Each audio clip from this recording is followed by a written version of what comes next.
අපි නැවතත් රීට්‍රැක් YouTube නාලිකාවෙන් ඔයගොල්ලොත් එක්ක වීඩියෝ අරගෙන එකතු වෙනවා. අද අපි පටන් ගන්න උත්සාහ කරන්නේ ගොඩක් සංකීර්ණ මාතෘකාවක්. අපිට බොහෝ වෙලාවට මේකේ එක දිගට සම්බන්ධ වෙන වීඩියෝස් මාලාවක් කරන්න වෙයි අපිට මේ කොටස සාකච්ඡා කරලා ඉවර කරගන්න. අපි කොහොමද තීරණය කරන්නේ අපිට ලැබිලා තියෙන්නේ ඉතාමත් ආදරය කරන අසීමිතව ආදරය කරන කෙනෙක්ද මානසික පිස්සෙක්ද පිස්සියක්ද? කොහොමද අපි මේක තේරුම් ගන්නේ? ගොඩ දෙනෙක් කියන දේවල් අදහස් කීපයක් ඔයගොල්ලන්ට මතක් කරුවොත් සමහරට ඔයගොල්ලෝ දැක්කයි සමාජ මාධ්‍යයේ සමහර ප්‍රසිද්ධ දේශකයෝ සමහර තැන්වල කියනවා ඇහිලා තියෙන ඔයගොල්ලොන්ට ඔයාලට හම්බෙලා තියෙන්නේ නිතරම ඔයගොල්ලෝ සැක කරන කෙනෙක්ද? එහෙනම් ඔයා වාසනාවන්තයි, එයා ගොඩක් ආදරෙයි. ඔයාට හම්බෙලා තියෙන නිතරම රණ්ඩු කරන කෙනෙක්ද? එහෙමනම් ඔයා හරි වාසනාවන්තයි, ඔයාට ගොඩක් ආදරය කරන කෙනෙක් කියලා. ඊට පස්සේ ඔයාට කොහෙවත් තනිය යන්න දෙන්නේ නැද්ද? කරන හැම පොඩි දෙයක්ම හොයලා බලනවද? ඔයාට ගොඩක් නීති රීති දානවද? එහෙමනම් සතුටු වෙන්නේ හම්බෙලා තියෙන්නේ ගොඩක් ආදරය කරන කෙනෙක් කියලා.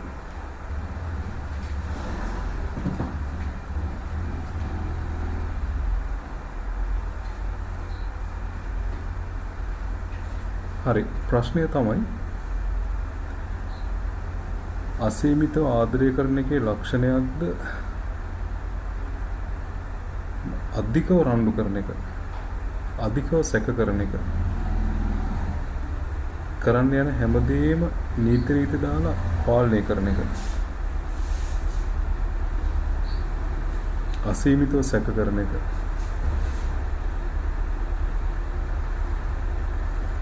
හිර කරලා කොටු කරලා තමන්ට පේන ඇහෙන සීමාව විතරක් තියාගන්න එක. මෙන්න මේ දේවල් වලින්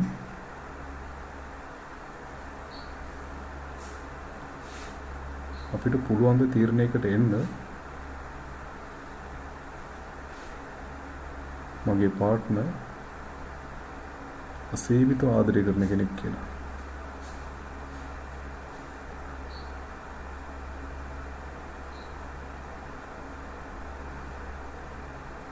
හොඳට හිතලා බලන්න අපි ඔය කියපු කරුණු ටික.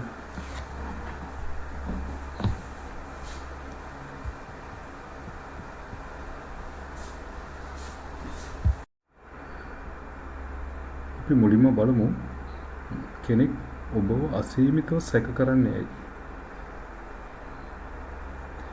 ටෙලිෆෝන් කෝල් එකක් ගත්තත්, මෙසේජ් එකක් යවුවත්, යාළුවෙකුට කතා කරුවත්, කඩේකට ගියත්, Nokia bathroom එකට ගියත්, අඩු ගානේ කෑම ටික බෙදාගත්තත්,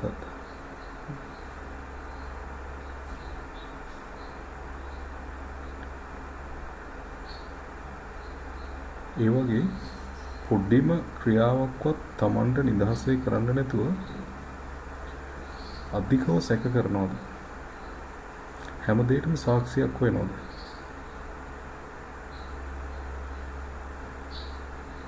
අපි කියන්නේ කෝල් රෙකෝඩ් එකේ වань දැන් එවන්න, ස්ක්‍රීන්ෂොට් එකක් එවන්න,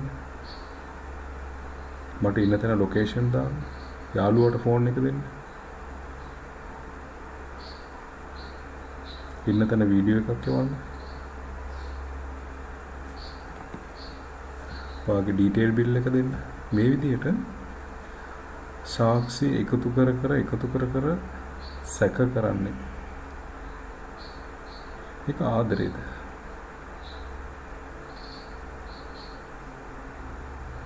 ආදරය කියන අර්ථයේ තියෙන්නේ මොකක්ද?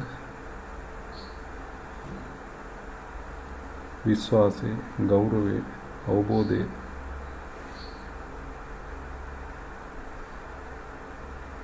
දරා ගැනීම. එතකොට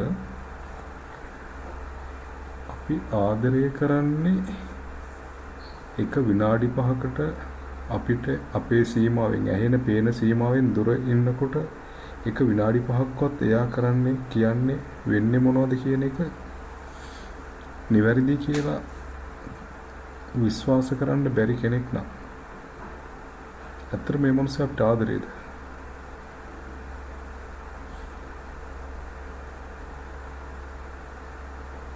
ඒතර මේ මනුස්සයාගේ මනසේ තමන් ගැන මං ගැන මොකද්ද තියෙන අවබෝධය? අපි නීතියට ගියත් නීතියෙන් කෙනෙක් වැරද්දක් කරන්නේ දීර්ඝ ප්‍රශ්න කිරීමක් අහලා සාක්ෂි බලලා. හැබැයි මේ වගේ අධිකව සැක කරන අය සිදුවීමක් සිද්ධ වුණ ගමන් මුලින් නිගමනය අරගෙන පස්සේ තමයි සාක්ෂි හොයන්නේ. මුලින් තීරණය කරනවා කායික කාර්යාලුයි වැරදි ගමනක් ගියා වැරදි වැඩක් කරා. ඊට පස්සේ සාක්ෂි එකතු කරන්නේ නිවැරදි කරන්න නෙමෙයි. නිවැරදි කියන්නේ නෙමෙයි. වැරදි කියන්නේ. ඊට පස්සේ රණ්ඩුව පටන් ගන්නේ ඔයා හොඳයි නිවැරදි ඔයා කරේ වැරද්ද මේ වෙලාවේ කරේ වැරද්දක් කියන්නේ නෙමෙයි.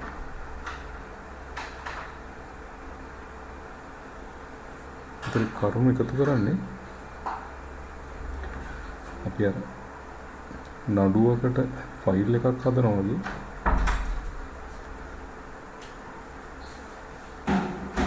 මේ වැරද්ද කරා මේ වැරද්දට වැරදිකාරයා කියන තහවුරුව දෙන්න.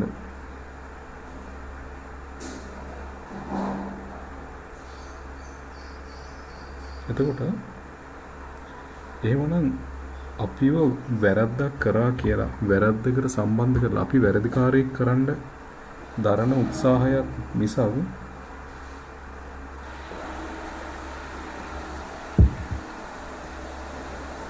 කවදාවත්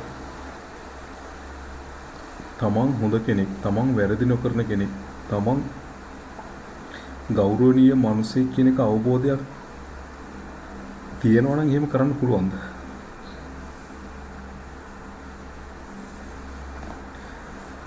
හිතන්න යාළුවෙක් අපි කියන වැඩපොළක ඉන්නකොට යාළුවෙක් එක හදිස්සිය යන්න වෙනවා බෙහෙත් ටිකක් ගන්න.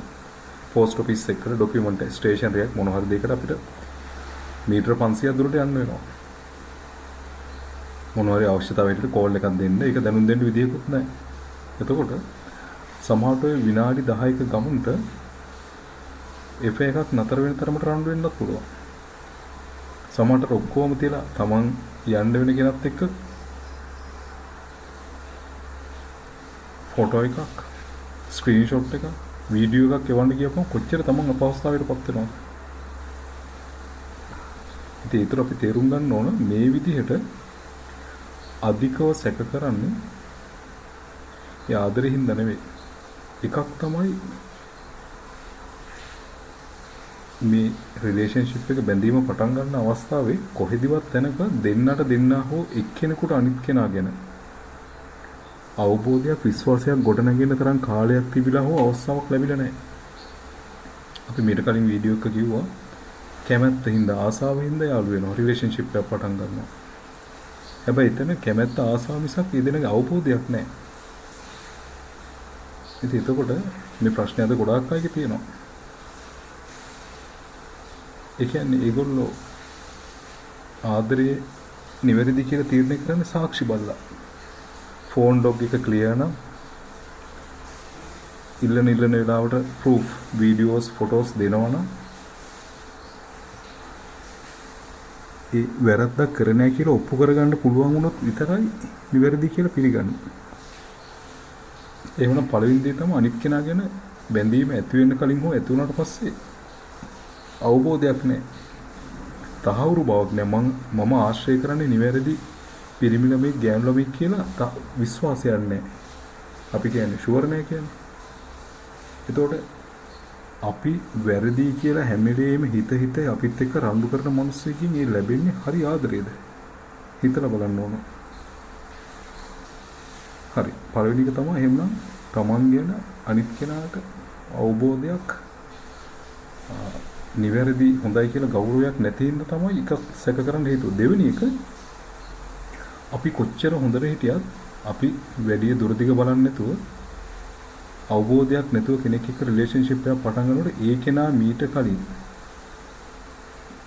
දැඩි ලෙස විශ්වාසයේ කඩ වුණ කෙනෙක් එක්ක බැඳීමක් තිබිලා තියෙනවා නම්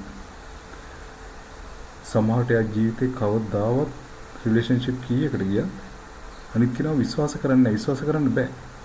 එයාගේ මනසේ විශ්වාසය කියන එක අන්තිම තැනට ඩැමේජ් වෙලා. එහෙනම් අපි කවදාවත් දරුණු ලෙස විශ්වාසයේ කඩාගෙන වැටුණ තැනක පරිසරයක ආපු කෙනෙක් එක්ක බැඳීමකට යනවා නම් ලොකු ආත්ම ශක්තියක් තියෙනවනේ මේ මිනිස්සයා ජීවිතේට මාව විශ්වාස කරන එකක් නෑ. මට මේක දරාගෙන ඉන්න පුළුවන් නම් විතරයි ඉන්න පුළුවන් කියලා.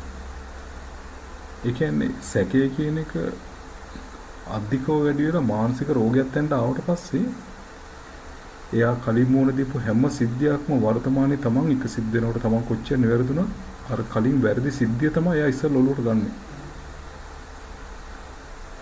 ෆෝන් එක කෝප් වෙනකොට හිතන්නේ කට් කරලා වැරදි ගමනක් ගියා කියලා.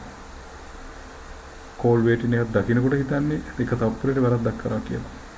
ඒ හින්දා දෙවෙනි හේතුව තමයි ජීවිතයේ අසීමිතව විශ්වාසයේ කඩ වුණ කෙනෙක් අපි ආශ්‍රය කරනවා නම් බැඳීමක ඉන්නවා නම් කවදාවත්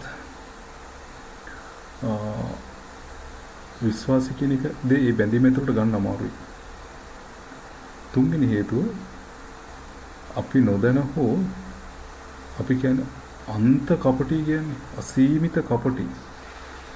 එහෙම නැත්නම් රැවටීම් ගොඩාක් මැද්ද රිලේෂන්ෂිප් ගොඩාක් කරගෙන ගිය කෙනෙක් අපි නොදැන අහුනොත් ඒ රවට්ටපු කෙනෙක් තමන් අසීමිතව අනිත් අය රවට්ටනකොට මේ රවට්ටන කෙනාට ලැබෙන එක වේදනාකාරී අත්දැකීමක් තමයි තමන් අනිත් අය රවට්ටන හින්දා තමන් හිතන්නේ හැම වෙලෙම තමන් රැවටෙනවා කියලා.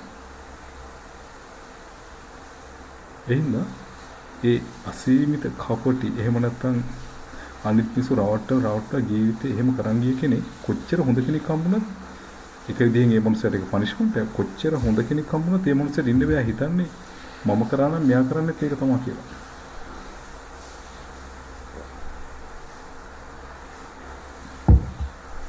හරි අපි තව හතරවෙනි කාරණයක් බැලුවොත් හිතන්න ළමෙක් හැදෙනවා අම්මා තාත්තා අතර නිතරම ප්‍රශ්න තියෙන විශ්වාසය ගැන අම්මා වැරද්දක් කරලා තාත්තා වැරද්දක් කරලා සමහර විට තමන් ඉන්න පරිසරයේ සිද්ධ වෙන්නෙම දශමයක්වත් විශ්වාස කරන්න බැරි දේවල්. අපි සමහර තැන් උදාහරණ වලට කියන්නේ හවල් තැන වගේද කියලා හවල් රට වගේද ඉන්නේ හවල් තැනකද කියලා අහන්නේ. ඒ වගේ ඒ අසීමිතව විශ්වාසය කියන දෙයට වටිනාකමක් නැති විශ්වාසය කියන දේ ජීවිතේ අත්දකලා නැති මිනිස්සෙක්. එහෙම පරිසරයකින් ඉඳලා ආපු කෙනෙක් අපි බැඳීමකට ගන්නවා නම් සමහරට අපි මැරෙනකන් උත්සාහ කරත් අපිට විශ්වාසය කියන එක ගොඩනගා ගන්න හම්බෙන්නේ නැහැ. ඊළඟදී තවත් සමහරුන්ද ওই ප්‍රශ්න එකක් හරි ඔක්කොම හරි එකතු වෙලා අපි කලින් කිව්වා වගේ අවිස්සකේ කියන එක මානසික ව්‍යාධියක් බවට පත් වෙලා ඒක මානසික රෝගයක කෙලවරකට ඇවිල්ලා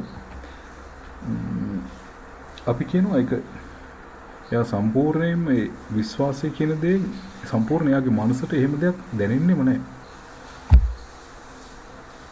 ඒ වගේ කෙනෙක් අපි කෝල් එකක් කරන් තියෙනකොට අන්තිමේට අපේ කටහඬත් එක්ක වෙන කෙනෙක්ගේ කටහඬක් ඇහුණා නම් වෙන දැහුණ නැති શબ્දයක් ඇහුණා නම් ෆෝන් එකේ තිබ්බ විදිය හරි මං පොඩ්ඩක් කලබලෙන් තිබ්බනම් සිද්ධ වෙන හැම දශමයක්ම ඒගොල්ලොන්ගේ මනසේ එක තප්පරයකට ෂණිකව ගොනු වෙන්නේ යොමු වෙන්නේ සැකයක් පැත්තට සැකයක් කියලා.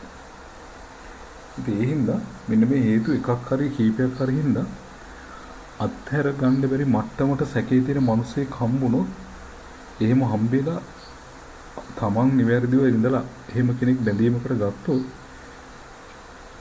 වැඩි කාලයක් යන්නේ තමන් ධර්ම විදියේ මානසික රෝගී බවට පත් වෙන බැඳීම තියාගෙන යන්න ගියොත්.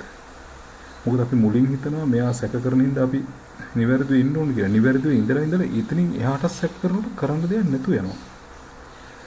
තමන් සර්වසම්පූර්ණ උපරිම 99% නිවැරදිව ඉඳලා තවත් සැක කරනවා නම් එතනදී අපිට හිතා ගන්න බෑ මේක ඔය අපි කලින් කියපු කරුණු එකක්වත් අපි අවබෝධ කරගෙන නැත්නම් අපිට හිතා ගන්න බෑ මේක මගේ වැරද්දද ආදරේ ප්‍රශ්නයක්ද මේ මිනිස්යාගේ වැරද්දක්ද කියලා.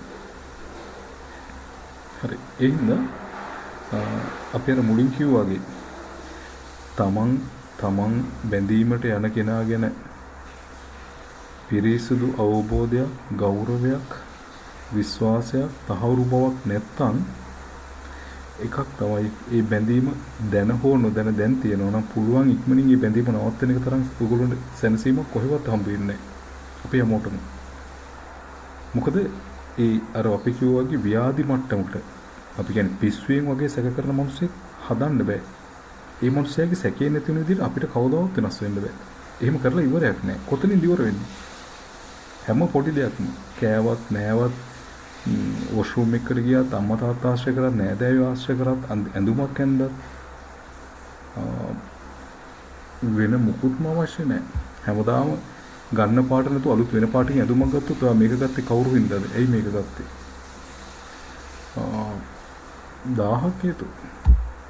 ඒ හින්දා කිසිම තැනකදී සැකේ අධිකව හෝ යම් අපිට වදයක් වෙන මට්ටමකට තියෙනවා කියන කිසිම තැනක ආදරේ වෙන්න බෑ. මොකද ආදරේ කියන එක තුළ සැකේ තියෙන්න බෑ. ඒකද ආදරේ අපි ආදරේ කරන්නේ අවබෝධයෙන්. අපි ආදරය කරන්නේ ගෞරවයෙන්. අපි අවබෝධ කරන්නේ විශ්වාසයෙන්. අපි අවබෝධ කරන්නේ තහවුරු කරගත්ත කෙනෙකුට. අර අපි කලින් කිව්වා වගේ ආසාවට කැමැත්තට ආදරය කරනකොට බස් එක උත්සවයක වැඩ පොලක ඕන තැනක දකින්න කෙනෙකුට කැමැත්ත ගිහිල්ලා ඒකට ඇත්තටම ආදරය කියන්නේ මේක රිලේෂන්ෂිප් එක. එක විදිහක බැඳීමක්. ඒක ලව් රිලේෂන්ෂිප් කියන්න බෑ. මොකද මේ ලව් කියන එක තියෙන ගුණාංග තියෙන්න ඕන. ආදරය, කැපකිරීම, දරා ගැනීම, ඉවසීම, කරුණාව, මෛත්‍රිය. මොකද ආදරේ ඔබ නිවැරදිව ආදරේ නම් අපි ආදරේ කියන දේ තුන අනිත් කෙනා රිද්දන්න නෙමෙයි වෙන්න ඕන. ආදරේ කියන්නේ සැනසිලිදායක දෙයක්, සතුටු වෙන දෙයක්. ඒක රිදෙන්න බෑ. අර පොඩි දරුවෙක් අම්මා කෙනෙක් පොඩි දරුවෙක් බලා ගන්නකොට ඒ දරුවට වෛර කරන්නේ නැහනේ.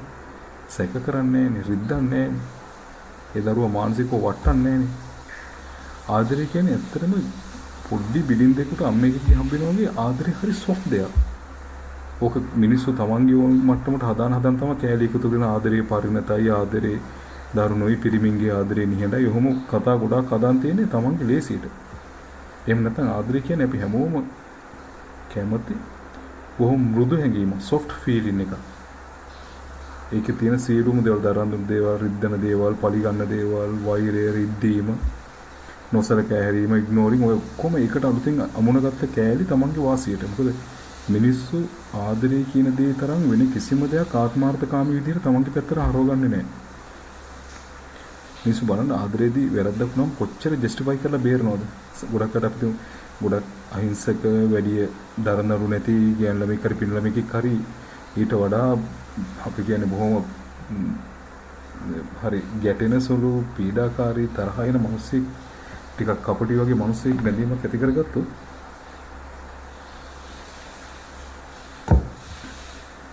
අර මිනිස්සයව කොච්චර පෙළනවද? ඒ හින්දා අපි තාම එක තැනක යන්නේ සැකේ. දෙවෙනි එක ඔයගොල්ලෝ එක හැම පොඩි දෙයකටම රණ්ඩු කරනවා නම් මේ අධිකව රණ්ඩු කරන්නේ ආදරෙින්ද? එයි අපි රණ්ඩු කරන්නේ. රණ්ඩු කරන්නේ අපි එකඟතාවයකට එන්න බැරි හින්දා. ඒ කියන්නේ එක්කෝ අනිත් කෙනා තමන්ගේ මතයට ගරු කරන්නේ නැහැ, එක්කෝ තමන් අනිත් කෙනාගේ මතයට ගරු කරන්නේ නැහැ. අපි අනිත් කෙනා කැමති දෙයට, අනිත් කෙනාගේ මතයට, අනිත් කෙනාගේ සුව පහසුවට ගරු කරනවා නම්, ඒ ගැන හිතනවා නම්, මොකද ඕනම දෙයකදී සමහර දේවල් තියෙනවා දෙන්නම 100%ක් කැමති. සමහර දේවල් තියෙනවා එක්කෙනෙක් 150ක් කැමති, අනිත් එක්කෙනා සම්පූර්ණ කැමති. සමහර දේවල් දෙන්නම නියුට්‍රල්, ගැටලුවක් නැහැ. තව සමහර දේවල් තියෙනවා එක්කෙනෙක් කැමති, අනිත් එක්කෙනා අකමැති. අන්න ඔය එක්කෙනෙක් කැමති වෙලා අනිත් එක්කෙනා අකමැති වෙන දේවල්. ඒ කියන්නේ එක්කෙනෙක් කැමතිමනේ අනිත් එක්කෙනා අකමැති. එතනින් තමයි අපි කියන්නේ ආදරේන පරිත්‍යාගය, කැපකිරීම, දරා ගැනීම කියන එක ඕන වෙන්නේ. අපි මෙහෙම හිතමු. කොහේ හරි අපි විනෝදයකට ගමනක් යනකොට එක්කෙනෙක් කියනවා බීච් එකට යමු. අනිත් එක්කෙනෙක් කියනවා ෆිල්ම් එකට යමු. ඇති වෙන ගැටීම හරි සමහර තැන්වල එෆෙක්ට් එක නතර වෙන්නේ. හරි. ඉතින් රණ්ඩුවක් කියන එකේ පදනමම තමයි එකඟතාවයකට එන්න තරම් Tamanට නම්‍යශීලී වෙන්න බෑ. එහෙමනම් ඒ නම්‍යශීලී වෙන්න බෑ කියන තැන අනිත් කෙනාට ගරු නොකරන එක, අනිත් කෙනාගේ මතය ඉවසන්නේ නැති එක, අපි අනිත් කෙනාගේ දේ දරා ගන්න නැති එක, එයාට මෛත්‍රී කරුණාව නැති එක. සමහර කෙනෙකුට ගොඩක් වෙලා ෆෝන් එකේ ඉන්න බෑ, කන රිදෙනවා, අත රිදෙනවා, මොන හරි ප්‍රශ්නයක්. හරි. ඒක අසනීප තත්ත්වයක්. එක්ක ස්නායු ප්‍රශ්නයක්, එක්ක යාට අපහසුයි. තව සමහර විට ස්වභාවයෙන්ම ගොඩක් වෙලා දේවල් අහන් ඉන්න බෑ, කැරකිල්ල හැදෙනවා, අසනීප වෙනවා. ඒ වගේ සමහර ටික සෞඛ්‍ය ප්‍රශ්නයක්. ඒ හින්දා පළවෙනිම දේ තමයි අපි නිතරම රණ්ඩු කරනවා. ඒ රණ්ඩු කරන කෙනෙක්ගේ එක දෙයක් තමයි යා කවදාවත් අනිත් කෙනාගේ මතයට කරු කරන්නේ නැහැ. එහෙමනම් කවදාවත් ආදරේ මූලික ලක්ෂණයක් වෙන අනිත් කෙනා ඉවසනවා, දරා ගන්නවා කියන එක කරලා නැහැ. දෙවෙනි එක තමයි අධික ආත්මාර්ථකාමී මිනිස්සු. ගොඩක් රණ්ඩු කරන්නේ බහුතරයක් අධික ආත්මාර්ථකාමී. ඒ කියන්නේ ඒ ප්‍රශ්නේ Tamanට ප්‍රශ්නේ හෝ සිදුවීම හෝ අලුත් දෙයක් හෝ උන දෙයක් හරි Tamanට අවශ්‍ය, Tamanට ගැළපෙන, Tamanට වාසිදායක විදිහටමයි වෙන්න ඕන කියලා හිතන්නේ. ඒ කියන්නේ අධික ආත්මාර්ථකාමී. කවදාවත් අනිත් කෙනාගේ සතුට, සැනසීම, ගෞරවය, අනිත් කෙනාගේ පවුලේ ගෞරවය කිසිම දෙයක් බලන්නේ නැහැ. එමණයි අධික ආත්මාර්ථකාමී මිනිසුන්ගේ ලක්ෂණයක් තමයි දෙවෙනි එක රණ්ඩු කරන එක. තුන්වෙනි එක සමහරට රණ්ඩු වෙනවා කියන එක ජීවිතේ කොටසක් වුණ පවුලක හැදුණු කෙනෙක්, පරිසරයක හැදුණු කෙනෙක් අපි නොදැන බැඳීමකට යනවා නම් ඒ මනුස්සයාට හැමදේම පුරුද්දට තියෙන්නේ ඒ කියන්නේ එයාගේ පුරුද්දම තියෙන රණ්ඩුව. කෑකෝ ගහලා බැනලා ගහලා ඉවරලා තමයි සොරි කියලා අපහු වෙන්නේ. ඒ තුන්වෙනි එක එයාගේ පවුල් පරිසරේ. ඊට පස්සේ තව කෙනෙක් ඉන්න පුළුවන්. එයා කවදාවත් ජීවිතේ යාට අවස්ථාවක් හම්බෙලා නැහැ. හොඳින් දෙයක් කියලා දෙන්න. කෙනෙක් හොඳින් කරුණාවෙන් දෙයක් කියලා දෙන්න. ඊට අමතරව යාට කවදාවත් අපි කියන්නේ අර ආගමික සංහිඳියාව, සංස්කෘතික සංහිඳියාව, ඒ කියන්නේ කොහෙවත් වෙනක වැඩි හිටියෙක් වෙන කෙනෙක් මේක හරි වැරදි කියලා දීලා හරි අහන්න හරි අවස්ථාව ලැබිලා නැහැ. අර කලින් අපි කිය මරා ගන්න පරිසරයක ඉන්නවා කියන එයාට අපි කියන්නේ හොඳ මිනිස්සු ආශ්‍රය කරන අවස්ථාව හම්බෙන්නේ නැහැ. ඒක තව එකක්. ඒ වගේම ගොඩක් වෙලාවට අර අපි කලින් කියපු අර සැකේ කියන එකෙත් තියෙනවා, මේකෙත් තියෙනවා. නිදහස සීමා කරන හැම දෙයකටම රණ්ඩුවක් කරලා එහෙ යන්න එපා, මෙහෙ යන්න එපා, ඒක කරන්න එපා, මේක කරන්න එපා කියන ගොඩක් අයගේ එක හේතුවක් තමයි ඒගොල්ලොන්ගේ මේ බැඳීම හරි ව්‍යාජයි, බොරු. ඒගොල්ලෝ Tamanට අනිත් කෙනාට වෙලාව දෙන්න බැරි වුණාම, Tamanට දේවල් කරලා දෙන්න බැරි වුණාම එයා තනියෙන් කරගන්නවට කරගන්න දෙන්නේ නැහැ. මොකද ඒගොල්ලොන්ට එතනදී බයයි, එක්කෝ සැකේ, එක්කෝ ප්‍රධාන දේ සැකේ. මට බැරි වෙන තැන තව කෙනෙක් ලඟ වුණොත් මට අහිමි වෙයි කියලා. ඒ කියන්නේ එයා අතාරින්න කැමතිත් නැහැ. සමහරට එක්කෝ යට වෙලා රිලේෂන්ෂිප් එකක් තියෙනවා, එක්කෝ මේක කරන්නේ පැහැදිලි අපි කියන්නේ සැබෑම ආදරයෙන් හින්දා නෙවෙයි. ඒතර Tamanට කාලය කැපකිරීම දෙන්න බැරි වුණාම ඒක පෙන්වන්නේ තරහකින්. ඒක පෙන්වන්නේ සැක කිරීමකින්. ඒකත් එක පැත්තක ආත්මාර්ථකාමී හැඟීමක්. ඉතින් ඒ හින්දා අපි අද මේ කරුණු දෙකක් මේක තව කොටස් තියෙනවා. ඒ හින්දා පොඩ්ඩක් අපි තේරුම් ගන්න උත්සාහ කරමු. මේ අධිකව රණ්ඩු කරන, අධිකව සැකයෙන් ඉන්න හැමෝම ආදරේද නැහැ. හැමෝම නෙවෙයි, ඒ කිසිම කෙනෙක් ආදරේ නැහැ. ඔය කියපු කරුණු එක්ක ආත්මාර්ථකාමී, එක්ක මානසික ලෙඩක්, එක්ක පෞල් පරිසරයේ ප්‍රශ්නයක්, එක්ක Tamanට අයින් කෙනාට දෙන්න වෙලාව නැහැ. ඉතින් ඒ හින්දා මේ කරුණ අපි හොඳට බලුවොත් අපිට සෑහෙන උපකාර වෙනවා. හරියට මේ ප්‍රශ්නේ තෝරලා බෙරලා එළියට එන්න. විශේෂයෙන්ම අපිත් මේ විදියට අධිකව විඳවනවා නම් කෙනෙක්ගේ සැකේ වේදනාව හින්දා හොඳට හිතලා බලන්න මේක ආදරේ නෙවෙයි. මේක පැහැදිලිවම අර කලින් කියපු කරුණු වලින් එකක්. ඉතින් මේ වගේ ප්‍රශ්නකින් නෝඩ කවදාවත් ඔකින් ගැලවෙන්න බෑ. මොකද ඒගොල්ලෝ තමන් ආකල්ප හැසිරීම වෙනස් කරගත්තේ නැත්නම් අනිත් කෙනාට හැමදාම විඳවන්න වෙන්නේ. අමාරුවෙන් මාසයක් දෙකක් මාස 6ක් කරන් හරි මේ රිලේෂන්ෂිප් එක නවත්තලා පාඩුවේ ඉන්න එක ගොඩක් හිතට සුවදායි. මේ වගේ දේවල් ජීවිතේම අරන් ගිහලා ජීවිතේම අපායක් කරගන්නට වඩා. හරි අපි තව වීඩියෝ එකකින් හම්බෙමු. ඔස්සදී